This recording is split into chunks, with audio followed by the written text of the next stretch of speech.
Asato ma satgamaya, tamaso ma jyotirgamaya, mrityurma amritam gamaya. Om Shanti, Shanti, Shanti. Welcome everyone with the prayers to the Mother of the Universe, the Supreme, to hold our hand and take us away from unreal and to take us to reality. Take us from ignorance to understanding and bliss of joy, of ananda. Remove all suffering and death to immortality. Have you noticed? Welcome to these Thursday sessions. We follow it up on further details on the Sundays. Welcome everyone. And have you realized today we are aware of God, and at the same time many people, particularly the youngsters, because it is not explained to them what exactly is God. So today's topic is, what is God and where is this God?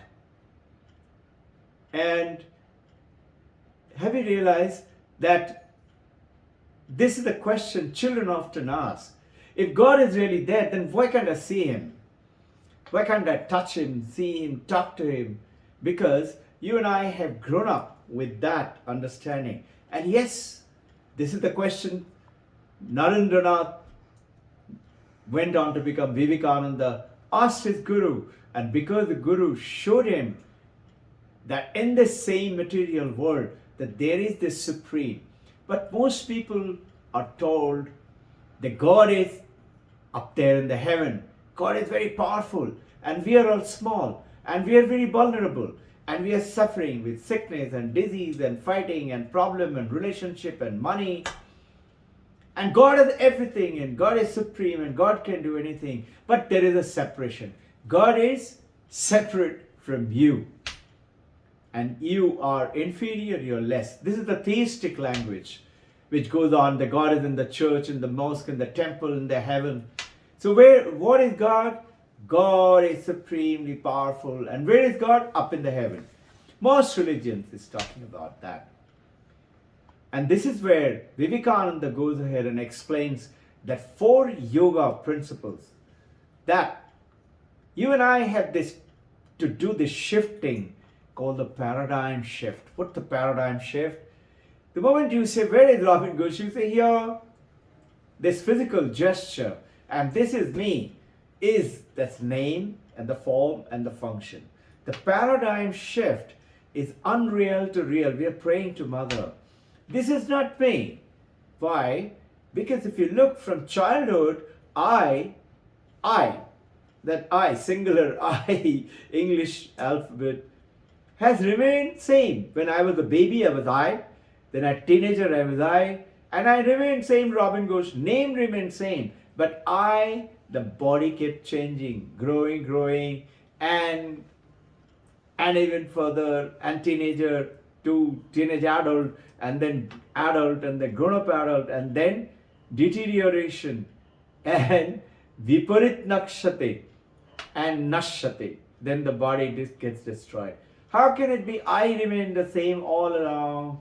So changing and unchanging cannot be the same. In other words, if body is changing and I am not changing, then I am not the body. Same with the mind. How much the mind has changed. Today morning itself, what all thoughts you had, what all worries, what all fun, what all joy, and mind kept changing. Mind is changing, I have remained the same, I am like that. How can that be? And this is why you will find most of the youngsters, young children, teenagers, young adult, and the adult, they do not believe in this concept of God. And they believe in, the ancient Charvaka's theory.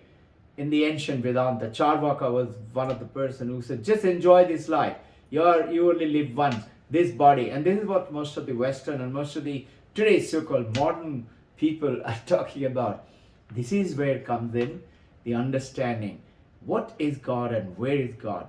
And God is Ishvara, And Ishvara is explained in Taittiriya Upanishad is this: shift the paradigm from thinking, if this is not God, then what is God? Where is God?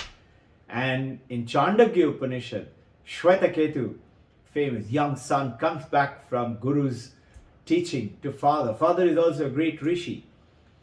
And father asks him, so you come back from your great teaching of Vedanta. How was your session? He said, I had learned all the Vedas. He said, okay, tell me, did you learn that what is that one thing? If you learn that one thing, you will learn everything. Now it was a shock for surprise for Shwetaketu. One thing and I learn everything? How can it be? If I learn astronomy, I cannot learn mathematics or geometry or art. If I learn art, how can I be learning geography or those ancient days of Vedic maths? How can it be? And this is where Shwetaketu's father goes ahead and our understanding. 9 times he tells him that thou art, you are that. And that, if you understand, which is that, is you. If you understand everything. In very brief, if you can see me and hear me right now, it's because you're conscious. You and I have heard this, we talked about it. If you're unconscious, you can't see me. If you're in deep sleep, you cannot hear me, see me. You have to be conscious. So, as per Taittiriya Upanishad, that consciousness is Chit, Chetana. Sat, Chit, Ananda is Ishvara.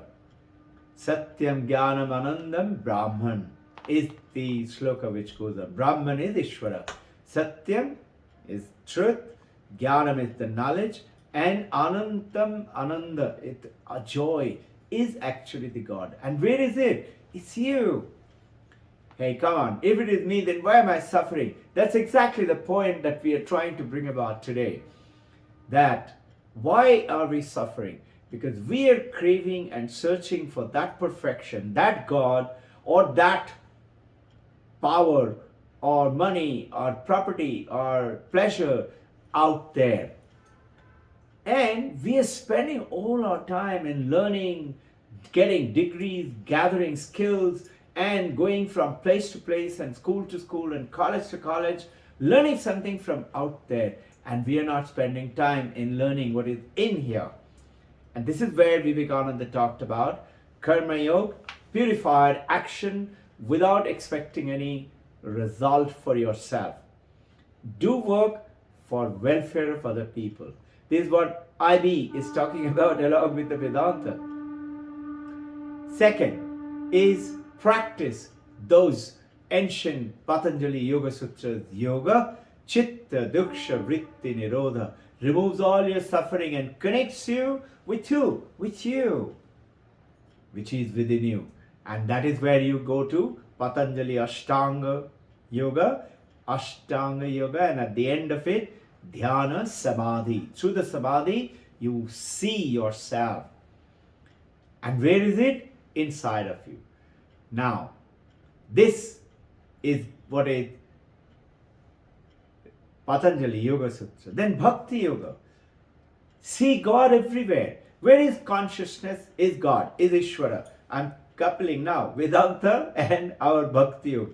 We see Bhakti Yoga in statues and in wooden little idols, and in Ganapati and Durga Mata and Shivji and Krishna and Muhammad, and in the mosque and Kaaba stone, and in the Jesus Christ and the God in the heaven. And we are all confused now. So which one should I pray now? Which religion should I follow? And with youngsters, we have a choice today. We can choose. So what today the great masters are saying, we want to know God. If God is something else. And we want to see in Jnana Yoga, out of the 4th yoga now, Bhakti Yoga, see God everywhere. And Jnana Yoga is knowing God. And this knowing God in famous book is the essential of all the Upanishads, 108 of them, out of which 10 essential Upanishads is Mandukya Upanishad. Not Mundakya Upanishad, Mandukya Upanishad. Goes ahead and tells you that analyze your own self. Find out yourself. How do you do that? You are awake. I hope I'm not putting you to sleep. Jagrat, awakened state of you and me, human being. Analyze that. And then dream, sleep. These are the stages of you and me. We wake up, we go around, experience the world, and we go to sleep, we dream, sleep. Second stage. Third stage, deep sleep. Mind stops operating, thoughts start operating. I'm in deep sleep. But when I wake up, I realize I had a wonderful sleep. So I know I was there. I was there when I was awakened. This is me. When I am deep sleep, I had a dream. And I am there. I had a wonderful sleep in deep sleep. I is remain. And that I is the fourth state. So, four states. Jagrat or awakened, dream sleep or Swapna, and deep sleep, Shushupti. And fourth is the Turiya, the fourth state. Mandakya Upanishad is telling us that fourth state, the fourth one, the Turiyam, the name Turiya means fourth, is the one, is you are. And you are experiencing these three other states, deep sleep, dream sleep, and awakened state because of the Turiyam. And what is Turiyam? It's the light. And that light is nothing else but the light of consciousness. So, why is it then we do not understand it and see it? Because we have to do that paradigm shift of understanding, knowing it. That's what we are having the session. And with that, we have to do one thing more. And that one thing more is the reason why most of us are not doing it. And what is that? And what if I do that? You will sarvang kama. All your dreams and desires and wishes will be fulfilled. How long? How many years? Instantly. And what is that? Ethical manifestation. Meaning, live with purity, telling truth, living with kindness, not finding fault with other people, and finding, if required, purification need for yourself. In other words, find what is I need to change within me. So, holding on to truth and the purity, living for other people, kindness and care and taking care, and finding those things which needs to be changed within me to purify, called chitta shuddhi, or purification of your mind. These three processes, when you do that, what happens? That Turiyam, that light, you see that you have this waking state, dream sleep state, and deep sleep state, is because of the consciousness. And you know through Upanishad that consciousness is Ishvara, is God. So where is consciousness? As per Vedanta, everywhere, in everyone. So where is God? Now you see that consciousness in your child, in your husband, in your wife, in your parent, in those family members. You see in that inanimate object, you see in this table. This is structure and stuff. What is that structure and stuff? This structure is the table. But this table has got stuff because of which is standing, which is called the teak wood, the wood. I cannot remove the wood and keep the table there. An earthen pot, that pot is the structure. I can keep things and store things or boil things and cook things in the earthen pot. But where is the clay and where is the pot? It's a clay pot. You see clay everywhere. Can I remove the clay, you take the pot, or I keep the clay? No. So this is the essential understanding through the Vedanta, is that wealth, that God is within us and it's there. You see in the Western world, big billboard, God is in heaven, dial 1-800. And when you dial them, they will say, give us that much of dollar and start this course and we will show you God in heaven. When do you see the God? When you die. It's very convenient. I cannot come back and catch them that I have not met God. I've gone to now heaven or hell or wherever it is. Vedanta is saying, if, and Vivekananda is explaining it, that's why this Vedanta has become worldwide famous. And then Paramahamsa Yogananda went ahead and spread it across. What is it? If God exists, if I am divine, if I am Brahman, if I am Ishvara, I must experience it.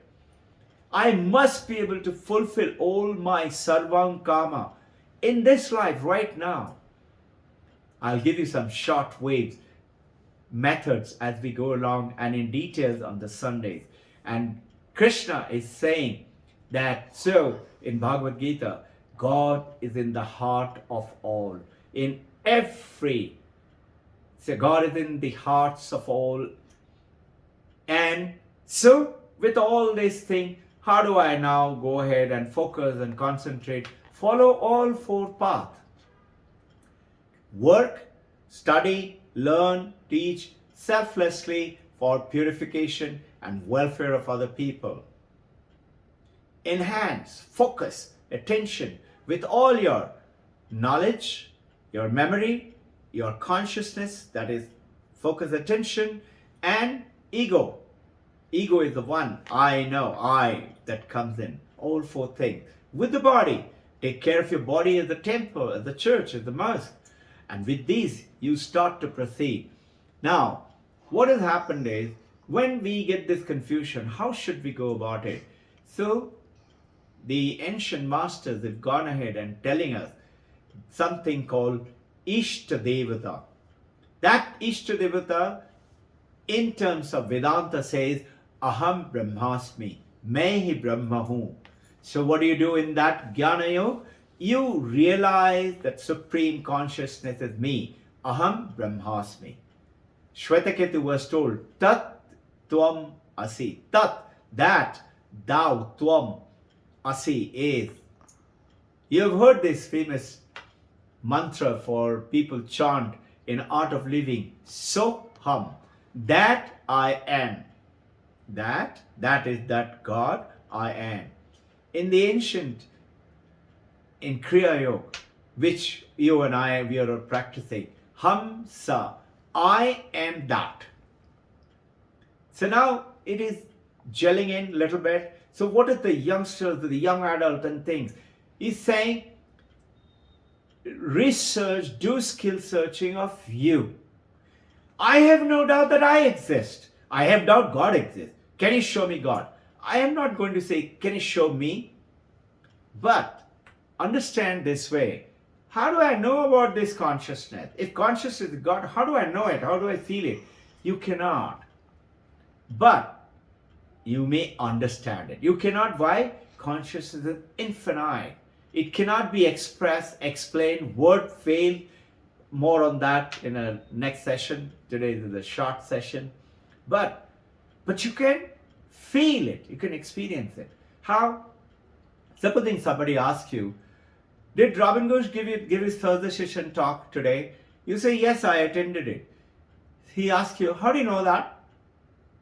What will you say? Would you say, I swiped my finger in the scanner, eye scanner, so we go and check it? Or my husband, my wife was with me, or my colleagues and friends were with me, we all were watching together, ask them? No. You just say, I know. Sunday you came for the prayer sessions here, for our meditation and for our Vedantic understanding. Somebody asked you, were you there on Sunday? You said, yes. How do you know that you were there? That knowingness is the consciousness. You just know that I am a man. I'm not a donkey. I'm not a monkey. I am a man, or I'm a woman. I'm a mother. I'm a father. I'm a young guy. I'm a young adult. I'm a young teenager. I know it. That I knowingness is the consciousness. So, in many forms, in all the religion and the languages, we talked about it last time. A girl has got so many faces she plays. She's a young girl. She's a sister to someone. She's a mother to someone as she grows up. She becomes a wife to someone. She becomes a friend of someone. She becomes a professional, a doctor, engineer. She becomes so many actions. But that girl, one person, no? Let's say her name is Gauri. She is one Gauri, one Gloria, one name, one person. Similarly for a man. So many roles that man is playing. Father, mother, engineer, doctor, professor, whatever his profession is, and son, and friend, and husband. But person is one. If a man can play so many roles being one, if woman can play so many roles being one, why can't so-called God play the consciousness so many? So he plays in the role of Islam, in the role of Christianity, in Judaism, in Hinduism, in Jainism, Sikhism, Buddhism, in all isms. Why can't he play? What objection can you and I have if God wants to play? You can't have objection for your friend being a father as well as being a good friend or being a good professional. You say it's okay, it's the same guy, he's a good father. So this is what the understanding that you and I need to take on to understand. And this is where Vedanta goes ahead and said, Ekam Sat, only one is truth. So many religions follow that only one. And that one you cannot define, you cannot explain. Judaism, Islam talks about that Ekam Sat. But Vedanta goes ahead and said, Ekam Sat Bahuda Vadanti. It can take any form. So that Vedanta talks about consciousness can take any form. Can take the form of this table. Where is the consciousness in the table? Table doesn't touch or wilt like the plant does. You know, the touch me not plant. If you touch it, it wilts, meaning consciousness is there. But there are plants. You've heard when you talk to them, it grows better fruit, better flowers. You've heard about that. What about this wood? No, this wood is God. Its Sukshma Sharira is not there. You have a Sthula Sharira, which is the structure and stuff in it. And there is Sukshma Sharira, that is Mano, Buddhi, Chitta, Ahankar. This table doesn't have those four things. That's why you can't see it and feel it. But consciousness is there. And consciousness. Sthula Sharir, Sukshma Sharir, Karana Sharir. That Karana Sharir is here also. In which case, this is why consciousness is everywhere and everything and everyone. Can I see consciousness and that divine mother and that God in my wife and my husband? Then the understanding. And you and I have to keep practicing it so that it becomes real in our life. So what we say, make real for us. And so many forms we worship God. Now, in prayers, we pray to God.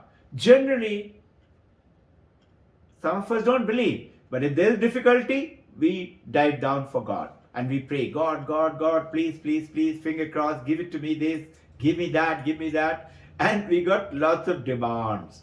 In other words, we are in a begging bowl. The basic principles of the prayers, I will give you basic guidelines, is certainly God is the mother and the father, the divine mother or the father, or the supreme consciousness, which is the power within. Why can't I ask God? Certainly you can ask God.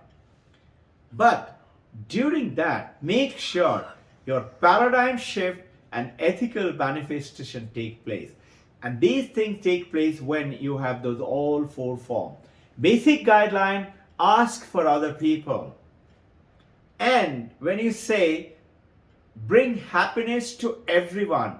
O God, Lord of heaven, give happiness to everyone. You and I get included in that everyone.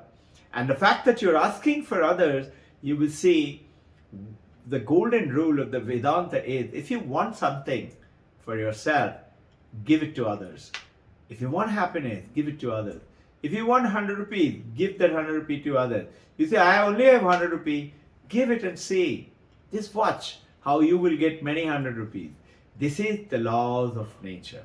And following that, in this prayer, we are talking about there are varieties of form in which, without giving into fanaticism or without any limitation, without any exclusivity, dogmas, any ritual. You could go ahead and have, I'll give you 4 simple tips for prayer. When you pray, whether you think God is up there in the temple, in the church, in the mosque, in the idol in front of me, in our ashram, in Babaji, in Divine Mother Kali, or Divine Mother of the Universe, or Krishna, or all the forms of the gods and goddesses. Have you realized we go for spiritual journey to any place, whether Makkah or Jerusalem or Kashi or Banaras, and we pick up something again and put it in our houses are typically a spiritual museum with so many pictures and all. But Bahuda Vadanti, it comes, but Ekam Sat. Remember, wherever you're praying and doing, one alone is truth, and that one is nowhere else. It's within you and within me. And we are not separate. Body we have separate. Name we have separate. So is with you, with your husband and wife and parent and children and friends. Yes, bodies are separate, name separate, but that Chaitanya consciousness is one. So, the moment you bring name and form comes samsara. What is samsara? Suffering, sickness, disease. What is removal of suffering? Oneness. That oneness is what you go to a divine person. Why do you love Mother Teresa, Jesus, Muhammad, or Buddha, or Paramahamsas? Because they always smiling with you. You feel so nice being with them. They don't find faults with you, even if you got 10,000 faults. And Krishna is telling in Bhagavad Gita, even if you have the worst kind of fault, come to me, take surrender to me, I will grant you. Same thing is there in Bible, in Quran, take surrender, pray to me, I shall grant you. Here, there is only one problem, that me and you becomes 2 different things. In theistic language, that is true. In non-theistic, in the Vedantic language, that you and me is one. Do it whichever way, whichever one appeals to you. Do it all of them. That's the beauty, that's what we practice. That Bhakti Yoga, practice with prayers, with the idol, with the wood. And you know why? There are in Hinduism, on Vedanta is also Hinduism. It's talking what? One alone is true. And then you got 33 crores of gods and goddesses. How? The principal reason is showing it to everyone that these structures of 10 hands and 10 heads of Durga Mata or Shiva or Kali or stone or Shivaling and one stone, it is not true that the God is not there. So what is the Hinduism trying to prove? God is Ekam Sat, but Bahuda Vadanti. It is one alone is true, but it can express anyway. Ramana Maharshi, great Vedantist yogi, contemporary of Paramahamsa Ramakrishna, similar time, somebody went and asked him, I have body and a form. I am Jivat Atma. Jivat Atma, Jiva is name form, Atma, Atman, soul within. I am Jivat Atma. Can God have body? I have body and name and form. He's basically asking the same question about bhakti. So Ramana Maharshi answered beautifully. He used to speak very little. He smiled and he said, if Jivatatma can have body and form with our little power, can't Paramatma with infinite power have body and form? He can have body and form. He may not have body and form. That choice is his. When you have this understanding with you, an understanding of that supreme divinity is nowhere else within, if you and I are becoming Vedantists, as well as respecting all religion, Sarva Dharmanna Samarpana, understand and surrender to all religion. Thapakaya Dharmasa, establish truth into all religion. So the 4 tips Pray with tears of sincerity. When you have tears in your heart and pray with all sincerity, know that it will come true. Famous saying in Vedanta, no prayers are not heard. All prayers are heard. Heard? Ishwar, God listens to you. Some prayers answer may come as yes. Some prayers answers may come as no. Because God knows, just like a mother and father know, whatever child asks doesn't have to be given to them. Sometimes God may not give it to you. It doesn't mean your prayers have not been heard. But be respectful and know that God is within me, God is everywhere and is listening. Second, pray without ceasing. Don't stop.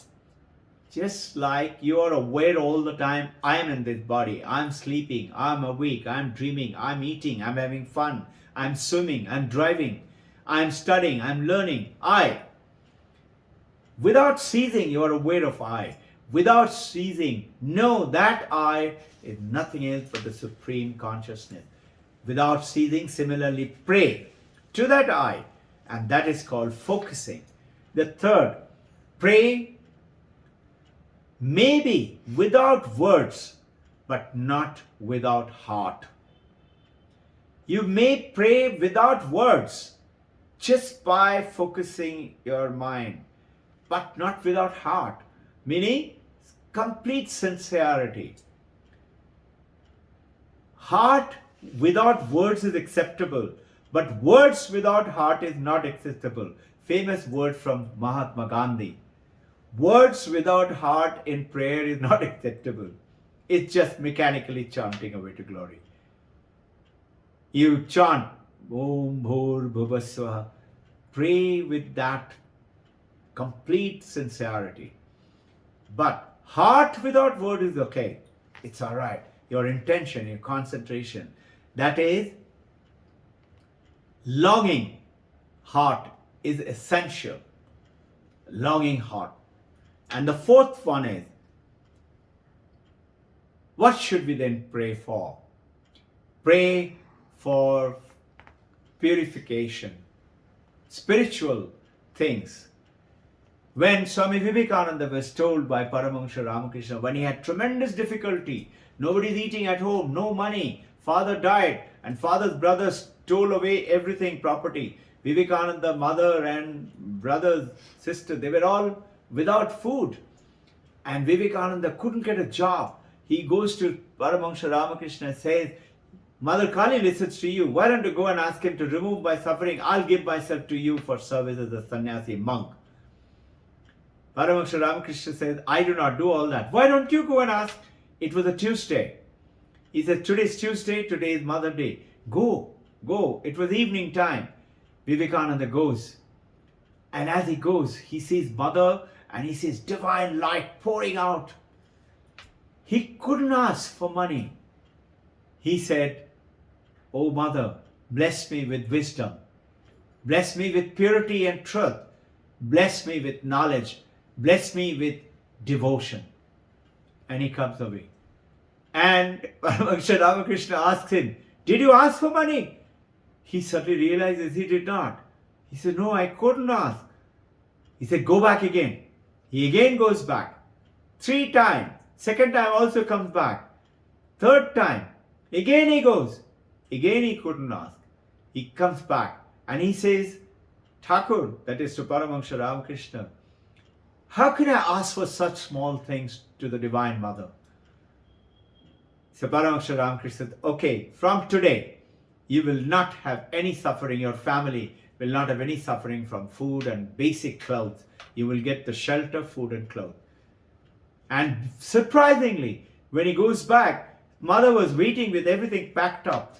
Some distant relations of father, sister, were married to a big landlord. Had no husband, died, no children. It come down and said, please come and stay with us. I've heard about your difficulty. And took care of the whole family. So with that, 4 principles of the prayers. With that, understand the secret is within you. So at Victorious Kids Educators, we are all the time telling, discovering that secret power from within the child, from within the teacher, from within the parent is parenting, is schooling. Discovering the secret power, that power, the giant from within the child is parenting, is schooling, is guiding. Jai Guru.